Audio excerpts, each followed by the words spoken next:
There's some rats over there, and they are surprisingly tough. So my trick is just to get on the high ground where they can't really get to you, and get them to fall down there, and then just shoot them. That one's probably gonna die. Oh, there we go. That one's just an idiot. He's like, ah, my friend died, let's have a snack. Alright, fuck it, let's go for it. Alright.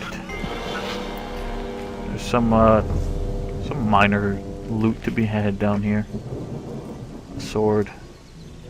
None of it's extremely valuable, but just like you kind of need every experience point you can get, you also need every gold coin you can get. This game isn't terribly forgiving to new players. I feel like that's kind of why it never really did too well. It's not infamously hard like Dark Souls was, but it is kind of tricky for like new players to learn. They're used to, you know, hack and slash kind of stuff like the Elder Scrolls, where you just kind of bum rush everything. There isn't a whole lot of like tactical thought behind it. In this game, if you just try to run into every fight just swinging away, you'll get your ass handed to you pretty quick.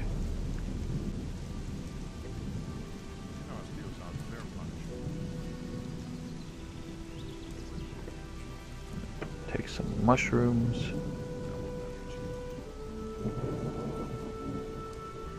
Those big mushrooms are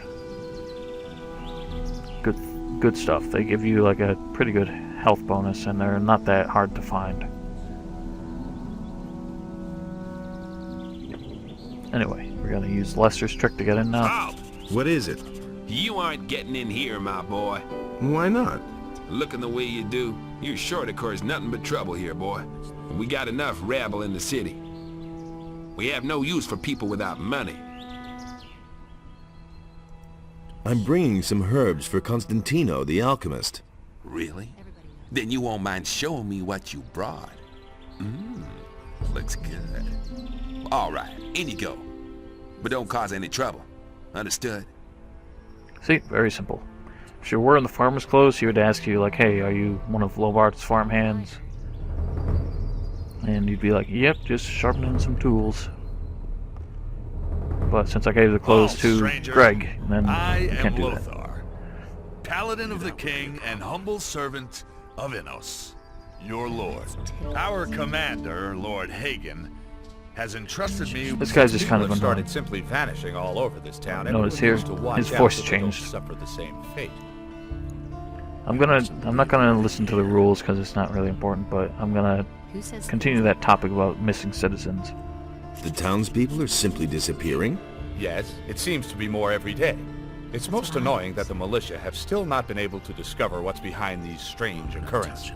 Small wonder that the town's inhabitants are very wary of strangers right now. So don't provoke them when you're in town. Understood? Yes, sir. Basically, I'm just gonna ignore the rules. I've got to go. Wait! You don't know the new laws of the city yet. Later. These are bad times. You can go back and talk to him at any time. He's not really important. Hardly know what to believe anymore. But first I'm gonna show you how to get some new armor pretty quick. What can I do for you? What are you selling? I can offer you everything you need to survive in the wild. Weapons, torches, provisions, even armor. I still have a special piece in stock. Double hardened armor of snapper leather, still unused. Interested? No, that's the armor I'm talking about, but you can get it for free. What do you I'll know show about you. paladins? Since these bastards have come to this city, I've had nothing but trouble. The last time I was headed for the upper end of town, the guards flat out stopped me and asked me what was my business there. And? Of course they let me in. I had my shop in the city when most of those pompous asses were still chasing pigs with wooden swords. And yesterday, the bastards came and confiscated half of my goods. The paladins seized your goods. Everything I had stored in the backyard. They simply posted a guard in front of the entrance to the yard. If I'm lucky, they won't take everything. At least they might leave the armor here. See, he has another suit of armor that he can't access. And the location he's talking about is actually right over here. It's all just gossip. And there's the guard, there's the storehouse. So you can actually glitch your way past this. Which actually, like, anyone who forces you into conversation when you walk past him, if you go up strafing like this, as long as you hold down the button, you'll keep moving. You can actually slip past him that way. But that's... I'm gonna try to mostly play through this game without being dishonest. Not like I was with Dark Mysteries, where I had to kind of cheat my way through a lot of glitches. But basically, you can't climb onto that wall, but you can try to like hop over it, and I'll give that a try. Yep, get up on the roof. Quite easy, actually. You just hop down here, and down here. See, he has no idea. And then you can loot these chests. There's actually a lot of stuff in them. A lot of torches. There's the armor. And we get some clothes in here, which you can actually sell for a decent price. A lot of food. Some alchemy bottles. And then you just climb back out. Simple. Whoa, I almost fell. Now what I notice about this game, in fact, in Gothic 1 as well, is if you have to fall off of something, always jump off, because if you just kind of like step off, your character will take fall damage a lot sooner. And it's really dangerous. Anyway, here's the armor. It's pretty nice. It can't go on like this. And no one is at all the wiser. I'm no better off myself. Now, let's talk to this guy. The bowmaker. Welcome to my shop, stranger. I am Basper. I craft bows and trade in furs. What brings you to Khorinis? I need to get into the upper quarter. Where the paladins are? Forget it. You need to be a respected citizen here, or at least hold a decent job. As a stranger, you stand no chance of getting in. I'm looking for work. I could use a new apprentice. The last one just gave up his job 2 days ago. Do you know anything about hunting then? Well... I could teach you how to skin animals. I'll pay you well for every skin you bring me. So he's one of the people who will hire you in this game. There's a few other like master craftsmen that you can work with. There's a smith. You can learn making swords from him. This guy is like, he doesn't teach you anything besides skinning animals, but he's one of the easiest ones you can make money from. And I'm actually going to go with him. Even though I'm going the path of the mage, you might think, why wouldn't you work with the alchemist? Because you can learn alchemy in the monastery, so there's no reason to, go that route. I might as well take the route that's going to earn me a lot of money. I want to start as your apprentice. Before I take you on, I need to know, of course, whether you're any good at all. What do you want me to do for you? I will teach you how to skin an animal, and you will bring me, let's say, half a dozen wolf skins. Then I'll know that you have learned your trade. If it doesn't take you forever, and if the skins are in acceptable condition, I will take you on if you like. We'll just learn that now. Teach me how to skin animals. Right. Listen, it's quite easy, really. You take a sharp blade and cut open the animal's belly. Then make a few small incisions on the inside of the legs, and you can peel off the skin. Bring me the wolf skins and we shall see. So he will also tell you how to get accepted by one of the other masters. You have to get the approval of at least 3 of the other masters, I think. There's a total of 5. But you can only work for 3 of them. Here's one of the other guys.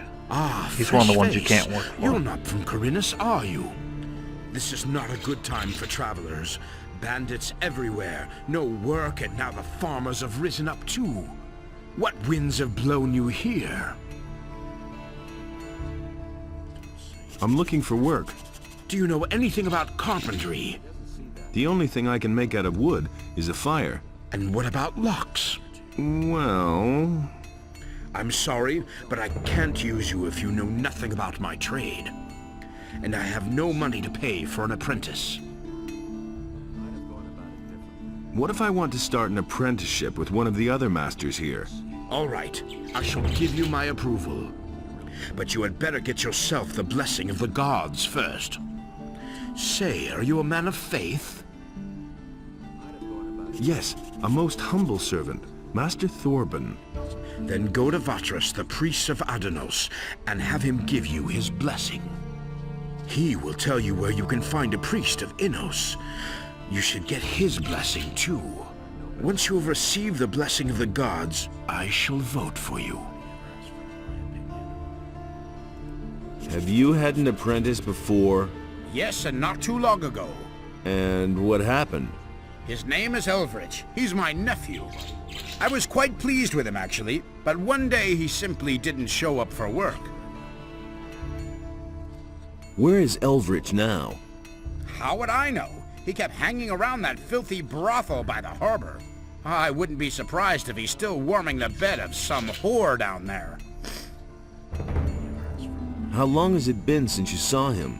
I guess it must be about 2 weeks. See that? Yeah, that's one of the incidents. His apprentice slash nephew is actually one of the missing citizens. Later on, I'll talk to someone who claims, like people claim, he was one of the first people to notice citizens missing. He's like, oh yeah, I last saw him a week ago. And this guy's saying, oh, someone's been missing for 2 weeks, and gets a little mixed up, and it's kind of annoying. Have you reported that to the militia? Of course I have. They were supposed to catch him and see to it that the Lazy Bones does his work, but I already regret that. He can do whatever he wants. Sooner or later he'll realize he'll get nowhere in Khorinis without a decent job. Is that so? He will also teach you how to pick locks. So, you know a lot about locks. What good is a fine chest without a fine lock? I make my own locks. That way, I can at least be sure I haven't built my chest that sturdy for nothing. A poorly made lock is easy to break, and there are plenty of thieves about in Khorinis, especially lately. Can you teach me how to pick locks? I don't know whether you can be trusted or not. For all I know, you might be one of those layabouts who only come to town to empty the chests of honest people. I'm not going to teach you anything before I'm convinced that you're an honest fellow. So he will, if you prove your honesty to him, which there are a couple ways you can do that, he will teach you how to pick locks. There's one method you can use where you have to pay him like 300 gold. There's another where you can actually get off a lot cheaper. Or no, you have to pay him 200, I think. Because 100 of the gold that you pay him is actually not yours in the first place. But there's another way, like, where you can do it for 100 gold cheaper. And I think it was just kind of overlooked by the developers. But I'm going to teach you guys how to do it right now. And so you talk to this guy. He's one of the masters. He's one of the ones you can't work for, and he'll give you his approval if you do something for him. Can you help me get into the upper quarter? What? What are you going to do there?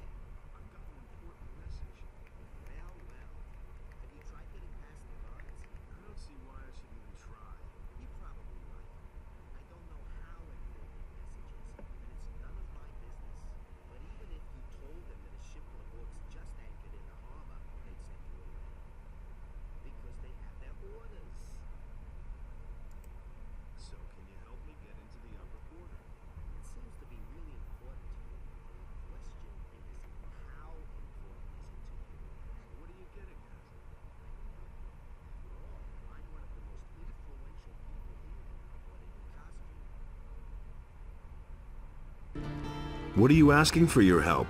100 gold pieces. You shark. Take it easy. It isn't your gold I have in mind. But... In principle, it's my gold. Gritta, the carpenter's niece, hasn't paid what she owes me in ages. But the little brat is constantly running around in new clothes. That means she has the money. I'd like to beat it out of her. But Master Thorben, the carpenter, is also a very influential man. Get me the money and I'll help you. Where can I find this Gritta? Like I said, she's the carpenter's niece. His house is down the street, the last house on the right before the smithy. How exactly can you help me? Quite simple. I'll use my influence to see to it that one of the master craftsmen here takes you on as an apprentice. As such, you'll practically be a citizen of the city and can enter the upper quarter. Besides which, you'll earn something while you're at it. So yeah, that's basically it. You can talk to him about other things. He'll say, oh, I can't take you as an apprentice because I already have one. And he doesn't know any other ways to get into the upper quarter. You can talk to him, mention like, hey, your niece owes Matteo money. Let's just talk to her. Might as well. I'm just gonna do everything as quick as possible. If you've come to beg, I must disappoint you. I am a poor widow. My name is Gritta. Ever since my husband died, I have been running the household for my uncle Thorben. Matteo sent me. You still owe him some gold. He wants his money? What for? The goods he delivered were flawed, bad fabric, and bad seams. And did you look at the colors? Those are not the colors I ordered. That's fraud, that is. Let me tell you, back when my husband was alive, he wouldn't have dared to do that. Oh, my poor husband. Cut it out. Where's the gold? But I don't have the gold. I'm only a poor widow. Okay, here are the different options. You can pay the sum for her, which would cost you 100 gold. And then, what's his name? Thorben would be like, I'm sorry, but I need another 100. Actually, no, he would say, I need 200.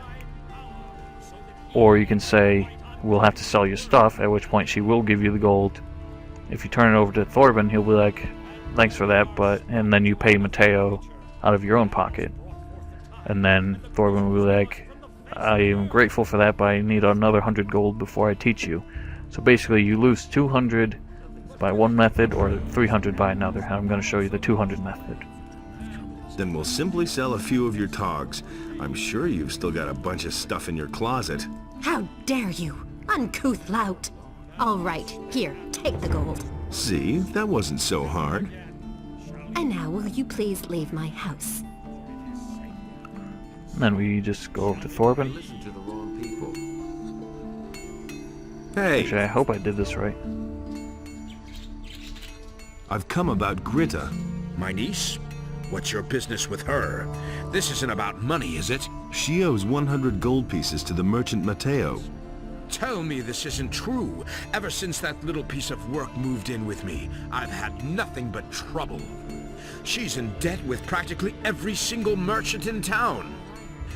I had to borrow 200 gold pieces from Lamar, the moneylender, just to settle her debts. And now this. Gritta should be in the house. Go ahead, ask her. But I tell you this, she doesn't have a single gold piece. Oh, really? Your niece had 100 gold pieces. What? The brazen little serpent. That was my gold. She took it from my chest. Give it back to me. I have to pay off Lamar first. Matteo can get his money later. Best idea is to give it to him. Here's your gold. Thanks. Now I have at least part of the money I owe Lamar. I can't believe she had the audacity to take my gold. So yeah, you don't really lose anything there, but you still have to pay Matteo if you want his approval, which is 100 gold out of your own pocket. Then you can ask him how to pick locks. Can you teach me how to pick locks? You have brought me the 100 gold pieces. That is very decent of you. I am almost embarrassed, but I must ask even more of you. If I cannot pay back my debt to Lamar soon, he's going to send his thugs after me. Give me another 100 gold pieces, and I shall instruct you. So yeah. Maybe later. I'm just not going to do that now because I don't have enough learning points to learn how to pick locks. So yeah, he charges you 100 and then you have to pay 100 to Mateo. But if you chose to pay the sum yourself, then Thorben would ask 200 gold for some reason. I don't know why, I don't know what the difference is. Here's your 100 gold pieces. And? Did she cause any problems? None to speak of. Good. You've held up your part of the deal. Alright, so that's, I'm actually gonna stop here, I have to go. Next episode, I will introduce you all to the other craftsman here. And then we'll do some other things, obviously. So I will see you all later.